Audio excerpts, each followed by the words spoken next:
Welcome back to the channel, everybody. I am Mick Alphanim. Now, in that video yesterday, did you watch the chapter about the trillions warning? That's number one. That was one piece to the puzzle. Then, did you go over to the members only section and watch that video? That was the other piece to the puzzle.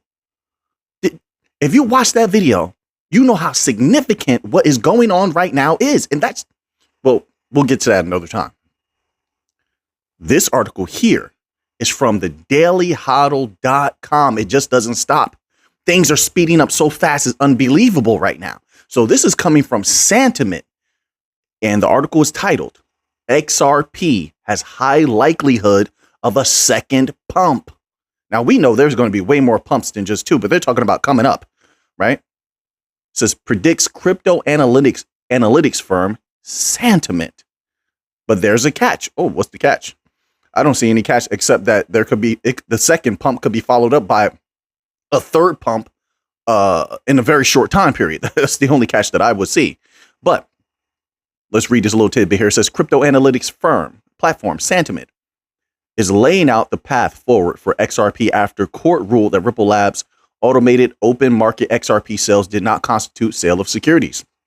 In a new Sentiment Insights blog post, the firm's director of marketing, Brian Quinlivan, says that XRP, which rallied by over 70% after the court ruling to a 15-month high, possesses more upside potential amid reignited interest. This is what we've been trying to tell people for a long time, but you already know that. The people here are brilliant. They already know what's coming. They can see it. They've done the research. But it helps to have a reputable company like Sentiment saying it. So there's so many people that I don't know how many times we have to win before people understand that we're not just guessing. We're doing research. We're taking partnerships and we're taking data. Some people are taking charts and everyone's bringing it all together and it's giving us a full picture of what is to come. That's how we knew about what was going to happen with the case. This is how we knew when Algorand was going to pop off. This is how we knew when Cardano was going to pop off. This is how we knew when Celo was going to pop off. Remember, so, I mean, when you're dealing with factual information, it makes it easier to see what the potentiality of something is. I haven't used that word in a while, have I? But let's continue on here. It says, quote, social dominance, which measures the percentage of discussions related to an asset compared to all top 100 market cap assets, indicates that XRP has shot up to 7.4% of all discussions. That's pretty significant. This is the level of discussion. Oh, this is the highest level of discussion related to XRP since January 2021. That tells you a lot. So with such a high level of crowd recognition and FOMO, fear of missing out, there will inevitably be a cool down period. But once traders stop paying attention and move their focus somewhere else, there is a high likelihood there will be a second pump wave. I agree with that. There's a lot of other variables that could come into play. Any type of announcement, you know how that would affect the price, right? So we're always on the lookout for that, but this is also very significant here. It says Quinlivan also says that XRP whale and shark activity suggests bullishness for the fourth largest crypto asset by market cap. Here's a quote. We're going to leave it off here for this article. It says, quote, whale transactions on the XRP network have also hit their highest mark of 2023. And by a wide margin, today, there have been 637 and counting transactions that have been valued at $100,000 or more. Clearly, the pump is being fueled by these large transactions. All right, so now, all of these first few articles sort of fit together. And once again, like I said, if you... that trillions chapter yesterday, that was significant. That was a piece of the puzzle. Then that members only video, if you saw that information, that's another significant piece. It supports what's going on, what they're saying here and in this next article. Now, check this out. This is from the cryptobasic.com. This article is titled, wait, let me minimize that a bit. It says expert projects a 2,400% XRP rise to $18 based on XRP dips and pumps. Wait a minute, but we know different. We could say that that's possible. I'm not saying it's going to happen right now. I would take it if it does. I definitely would take it if it does. But once again, with the information we know now and the relationships that we know certain entities have and what they recently said, this is definitely possible, in my humble opinion. You could disagree, and I could respect that. If you know, you know. Let's scroll down here. It says XRP might have faced opposition in its latest rally, but an analyst foresees a price pump to $18 if a particular historical pattern continues to play out. It says XRP has dropped 22% from the high of 93 cents. However, John, a technical analyst, recently made a bold price projection. According to the analyst, if a specific pattern continues to unfold, XRP could experience an ultimate pump to $18.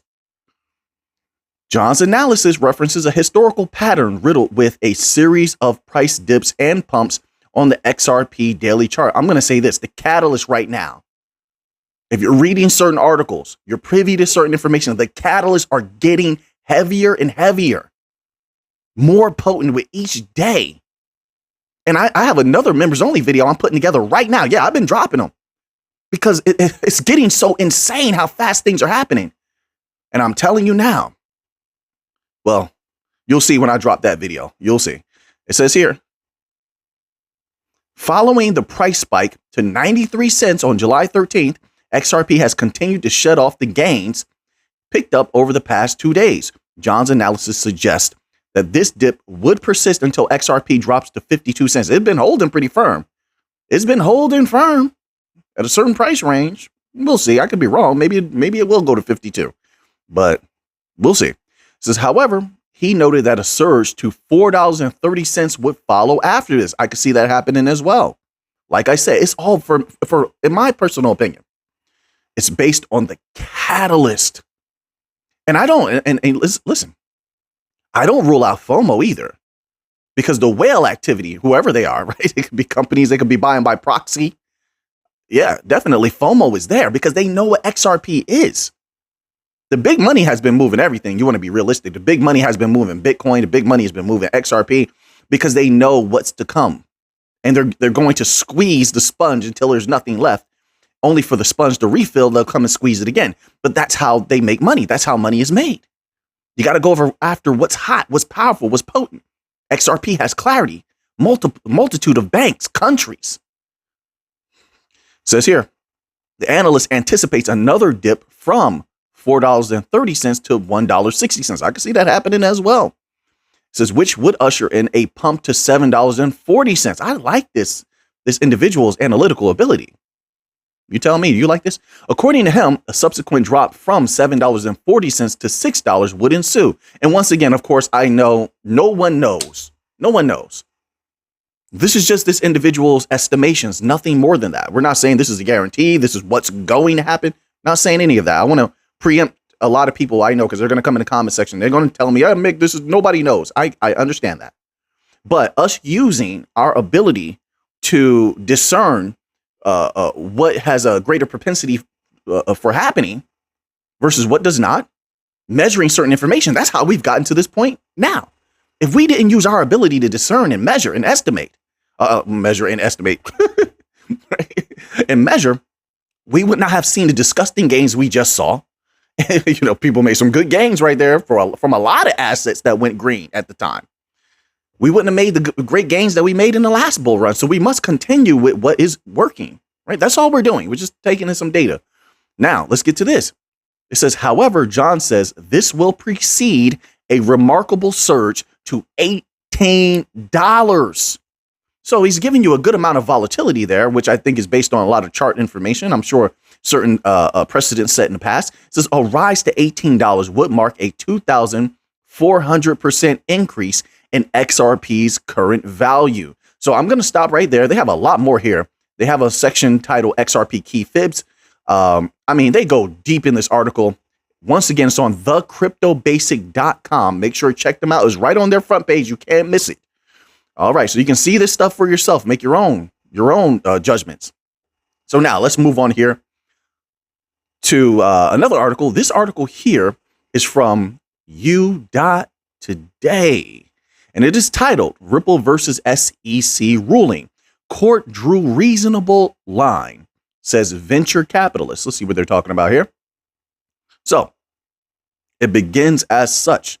Catherine Hahn, CEO of Hahn Ventures, a $1.5 billion venture capital fund, and a former general partner at Andreessen Horowitz, so it's reputable, believes the court drew a reasonable line in the latest Ripple ruling. She considers the Ripple ruling an overall good outcome for the industry. There's a lot of institutional money coming for XRP. It's going to take a little bit of time for everything to get put into motion, but it's coming.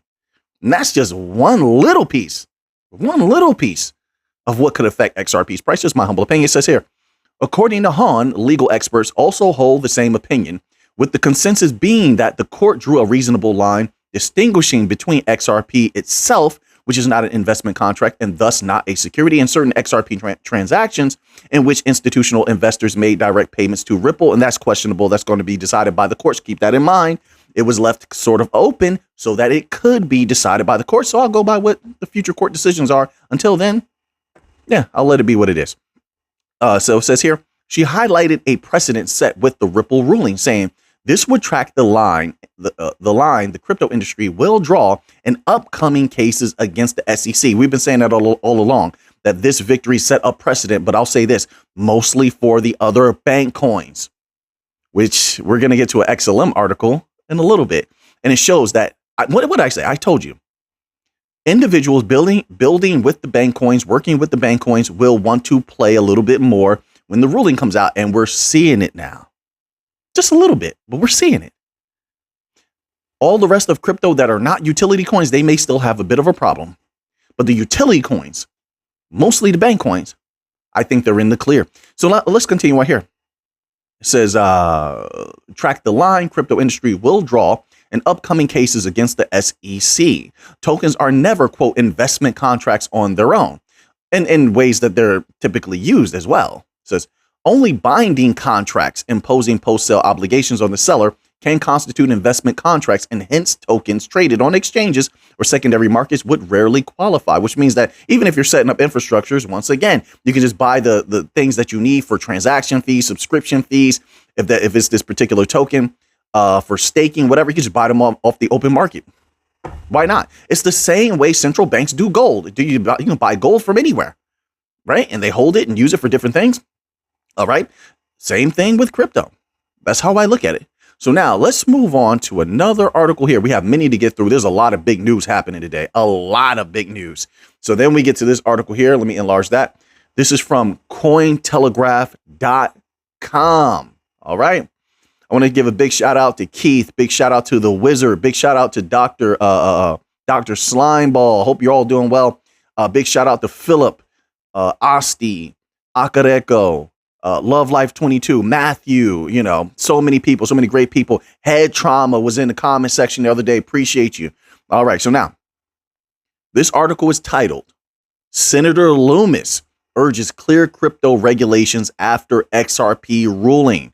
So let's see what they're talking about here. It says the outcome of the case could establish a precedent that shapes the regulatory landscape for digital assets within the United States. It says United States Senator Cynthia Loomis has taken to Twitter to emphasize the significance of a recent court ruling by the Honorable Judge Annalisa Torres. Put some respect on Annalisa Torres' name. Didn't I tell you that Annalisa Torres me in there? I told you that the judge was going to come through, and the judge did.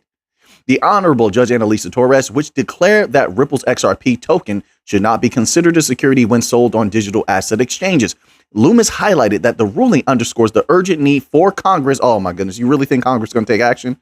Who knows? Maybe they will, but I don't expect much out of them.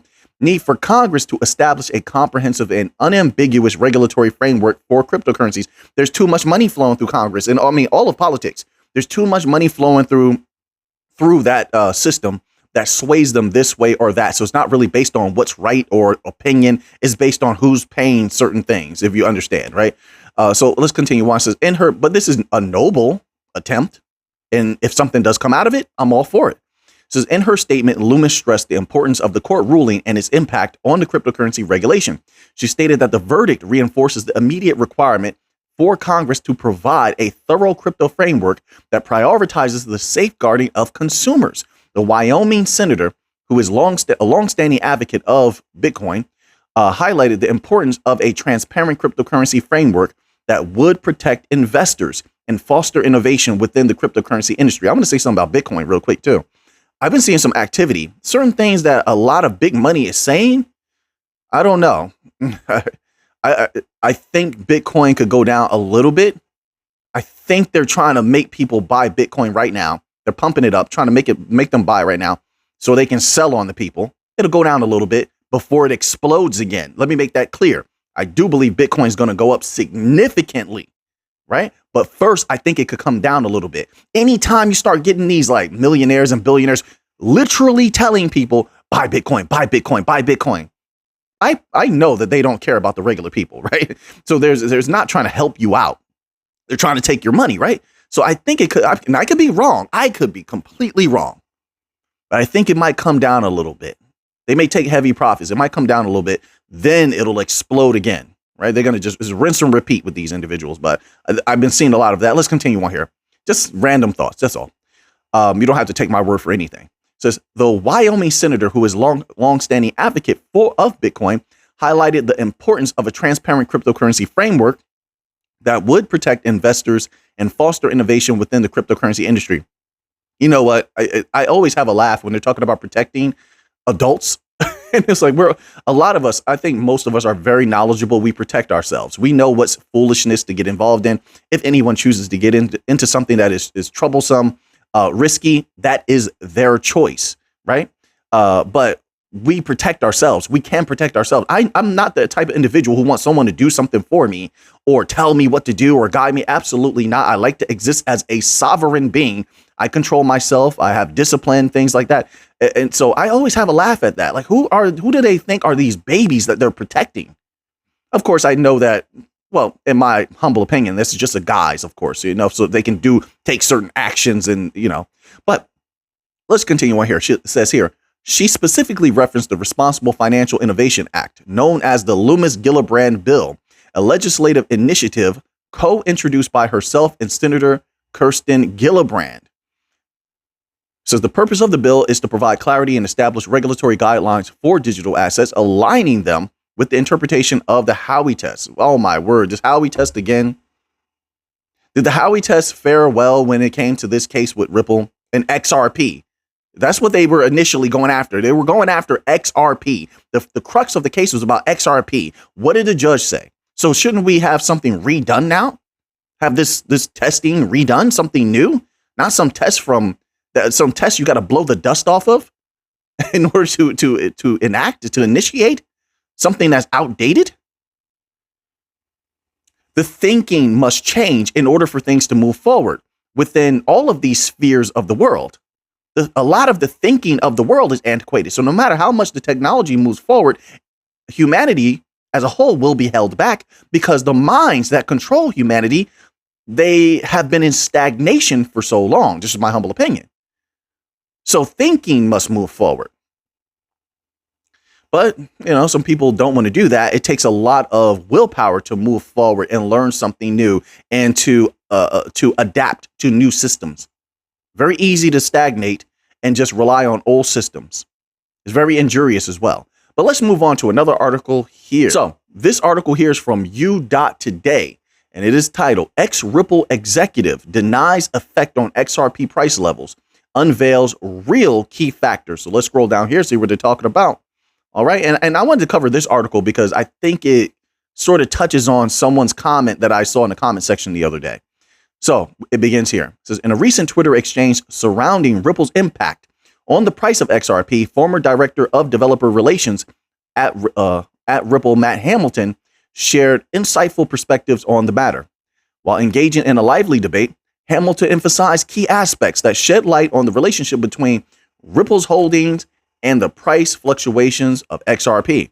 Hamilton pointed out that Ripple is indeed the largest holder of XRP, possessing approximately 48 billion tokens. However, he highlighted that the majority of these holdings are kept in escrow contracts. These contracts release a portion of XRP monthly. with Ripple only selling a small fraction and reinvesting the remainder into new escrow contracts. All right. So now it says, consequently, Hamilton argued that Ripple's influence on the market is relatively limited, considering the global daily sales. Sorry about that. I'm going to swallow my spit. Holy smoke. You ever been talking and you swallow some saliva and you almost choked it? You almost choke? Oh, man, you got to laugh stuff like that off. Anyway, so moving on ahead of the near-death experience I just had. I'm exaggerating. My apologies. It says here, Hamilton argued that Ripple's influence on the markets is relatively limited considering the global daily sales volume of XRP, which stands at around 4 billion tokens. The developer then shed light on the underlying dynamics that really drive the price of XRP. He emphasized that market forces and the performance of Bitcoin largely dictate XRP's price movements, which I can't wait until that ends. I really can't. XRP will be able to do its own thing in the future. Furthermore, Hamilton clarified that neither XRP nor XRPL is under Ripple's control. So he's making that very clear for everyone. So to emphasize this point, he suggested that if the community deemed it necessary, all of Ripple's holdings in XRP could be burned. Could be. I don't think it's going to be, but it could be. Right. Remember that voting for how many XRP are required for an account, a wallet, whatever that's called. That's something to keep in mind for the future. Could be voted on again. That could be key.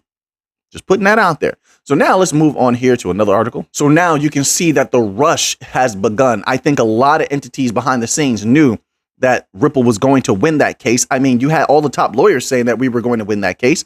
And so the rush has begun. This is the article from Cointelegraph.com. And it is titled, U.S. dominates crypto startup funding in Q2. Report says United States crypto startups attracted 45% of all venture capital funding invested in the crypto industry. Holy smokes. Why do you think that was? What do you think that was in preparation for?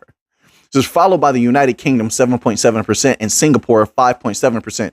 They have a lot of ground to make up in the U.S. I think they knew Ripple was going to win this case, and now it's time to play. The utility coins are pretty much in the clear. Just get them off the open market. You can buy the infrastructure or set up your own infrastructure separately, right? Circumventing problems with certain regulatory agencies. So now is the time to play.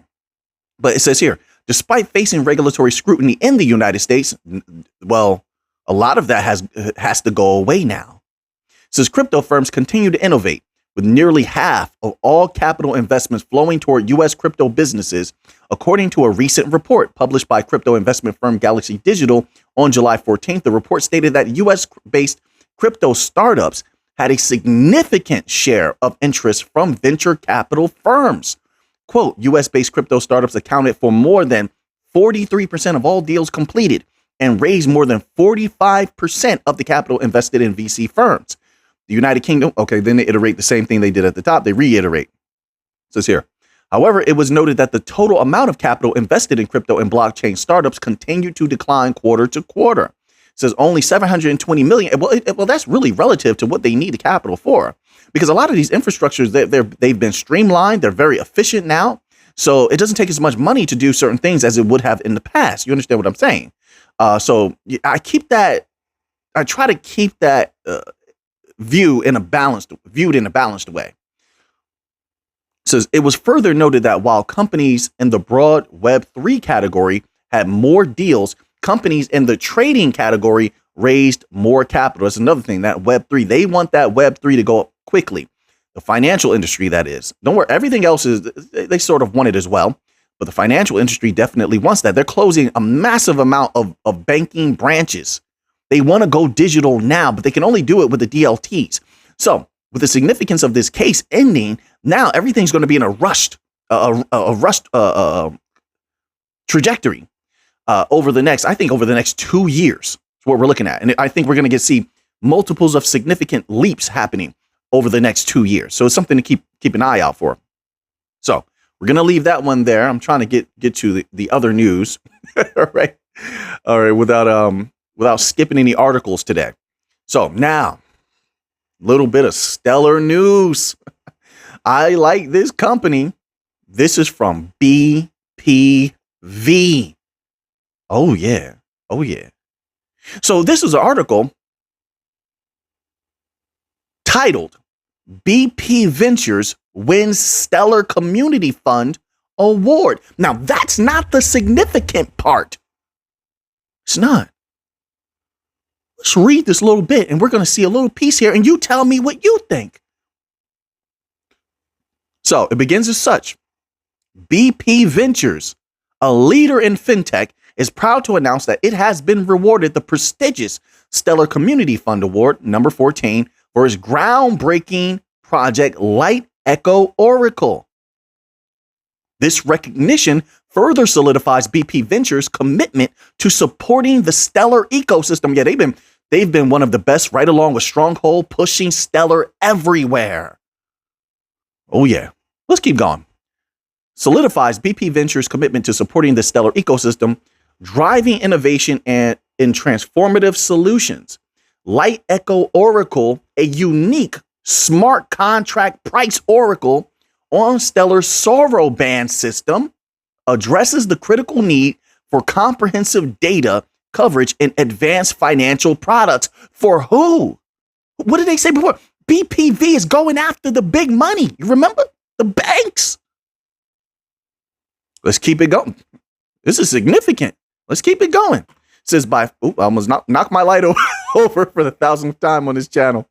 This light has taken some abuse. It says by focusing on emerging market currency data and XLM volatility.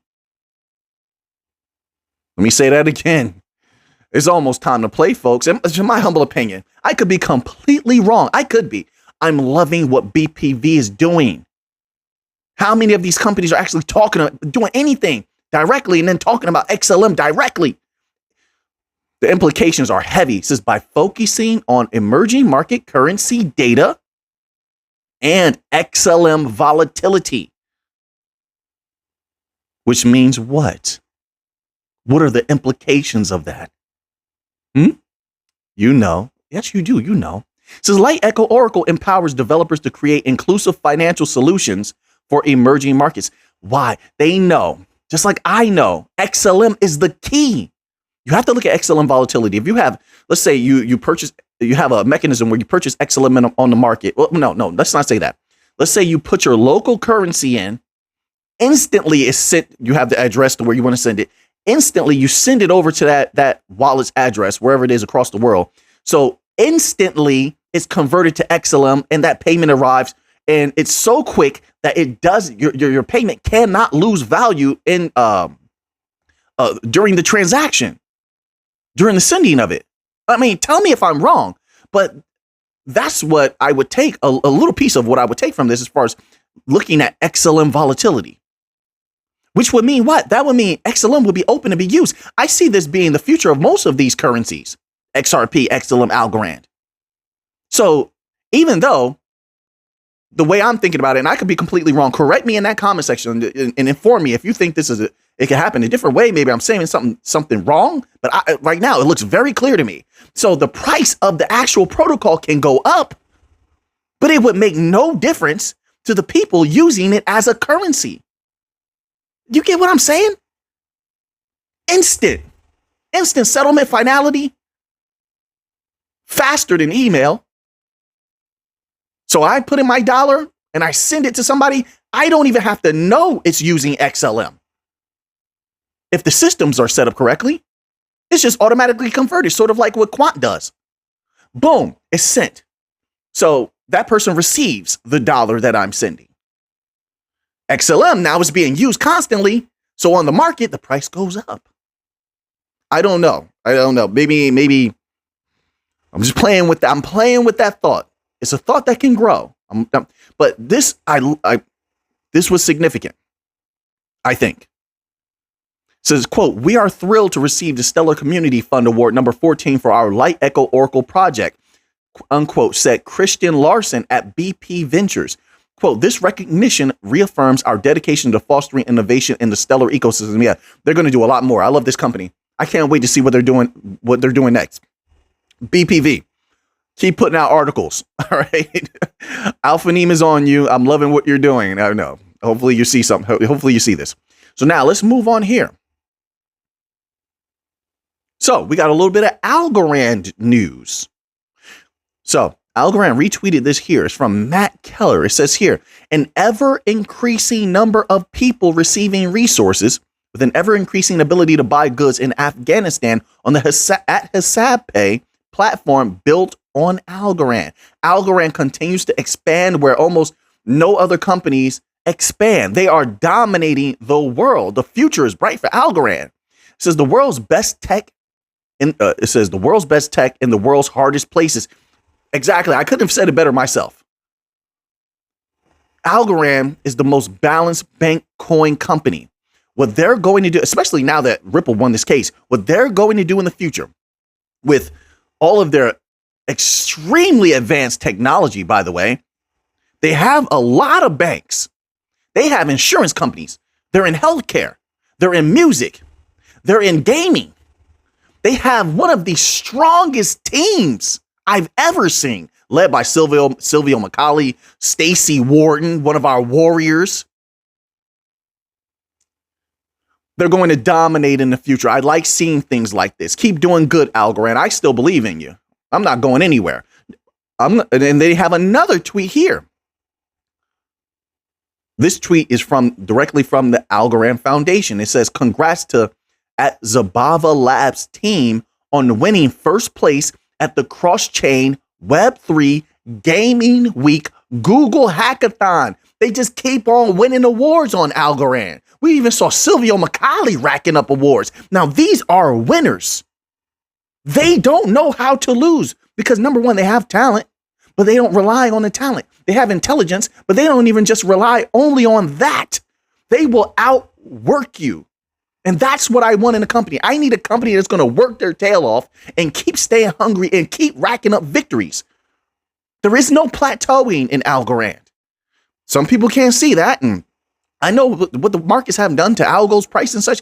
It doesn't make a difference. It does not change the trajectory. We'll see. We'll see. I'm just telling you what my humble opinion is. You don't have to agree. I can respect where you're coming from. Watch what the future does. You're going to see.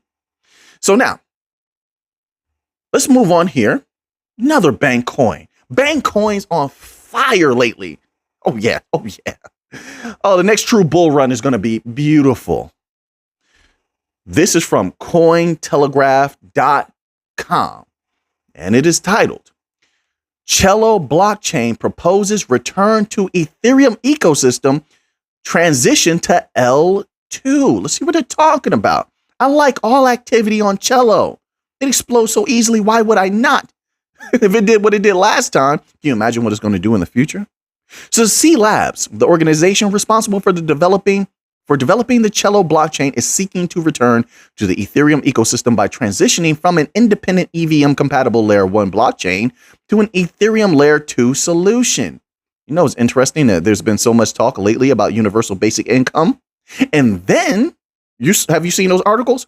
And then, what did they make a tweet about recently on Celo's Twitter? There was something about universal basic income. Interesting. Bring that money to me. It says, I don't know why I said it like that, but that's just the way it came out. According to a proposal discussion on Celo's governance forum, the transition would include leveraging OP Stack as the architecture to become an Ethereum L2 blockchain, eliminating the need to monitor tooling and libraries composability through upgrades, thus, quote, making it easy for Celo developers to utilize the full gambit of Ethereum tooling / libraries. Okay, I can see where this is going, and I can see that would be highly beneficial. Other key differentiating factors would include an off-chain data availability layer operated by Ethereum node operators and protected by restaked Ether, along with transforming current validators into decentralized sequencers for L2. Layer 1 and Layer 2 blockchains differ primarily in purpose, but also in their design and architecture. While L1 networks are designed to be self-sufficient, L2 solutions are aimed at enhancing the performance of L1 blockchains rather than operating independently. Benefits from the transition would allegedly include increased security while maintaining low gas fees. Quote, we expect no material change of gas fees, as the proposal is for an L2 solution with off-chain data availability. Gas costs can be a lot lower than on other L2s, reads the proposal. By adopting the proposal, end users would not be affected by the migration, and Celo token holders would retain control over core contracts by voting on governance proposals. Additionally, Celo tokens will also be used to pay for gas. We're going to stop right there. Once again, that's on Cointelegraph.com. So now, I just want to cover just we're going to end here. This last article. This is from the dailyhodl.com. JP Morgan, what is going on with you? This article is titled $200 billion exits JP Morgan Chase in 1 year as customers withdraw cash amid U.S. banking concerns. Yeah, they should be concerned. I have a lot of other articles here I'm going to drop in the members only section, probably in a video. The banks are in bad shape. And you know what's unbelievable? The other day, another person from the Fed said the banking industry was sound. I think I put that in the regular subscriber video the other day, right? No, it's not. The banks are hanging on such a thin thread. I don't know. It's mind blowing to me. I hope everybody's going to be safe out there. I really do. Customers have withdrawn $200 billion worth of deposits from American banking giant JP Morgan in the last year as the bank deals with a long list of fines, losses, and scandals. This is the same JP Morgan that believes they can compete with us with all these stains on their name. So JP Morgan's latest earnings presentation for Q2 of this year shows that excluding deposits from First Republic Bank, which the bank acquired last year, deposits were down year on year to $2.3 trillion compared to $2.5 trillion. The dip in deposits comes amid the release of a Gallup poll, which echoed similar surveys from 2008 before the great financial crisis.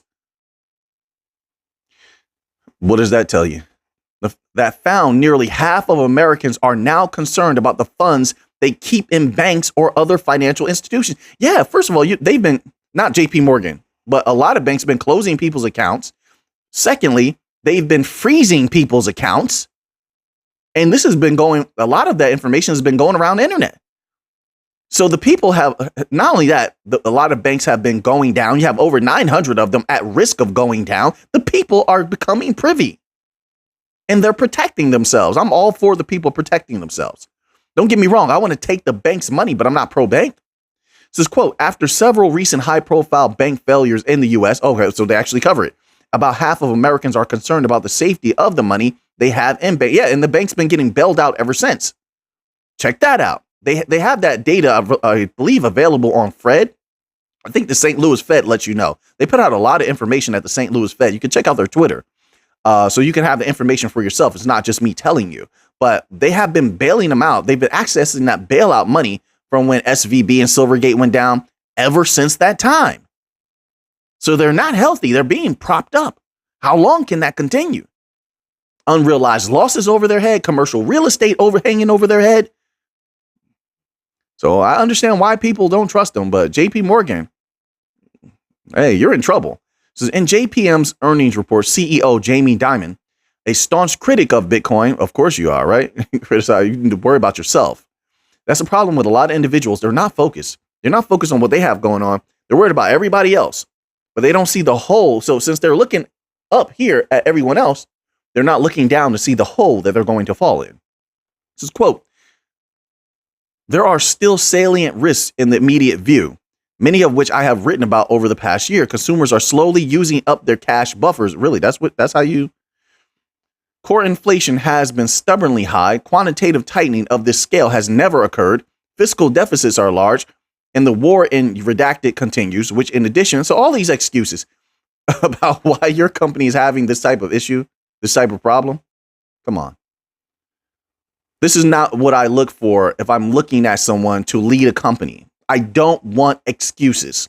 It tells me you don't know what you're doing, and it tells me you know you're in trouble and you're trying to redirect my energy and focus. But that's not possible because I'm not directed by anyone, nor are a lot of individuals out here. They're not directed. We're not redirected. You can't control our energy. We see what is there naked. We see the truth without sugarcoating. Just fix your problems. You're in trouble. You're going to have to congeal with the new financial system. You know it. And nothing that you produce is going to do it because no one's going to trust you. And that's the biggest shortcoming of the legacy system. You can't compete with us because no one's going to trust you. Meanwhile, they don't have to trust us, although they can. They don't have to trust us because the power is in their hands when they have decentralized wallets, when they're using decentralized currencies, when they're custodying their own capital. So, now that you have that information, what are you going to do with it? I know what I'm going to do with it. I have to go work on this members only video now. So until next time, let's get to the money.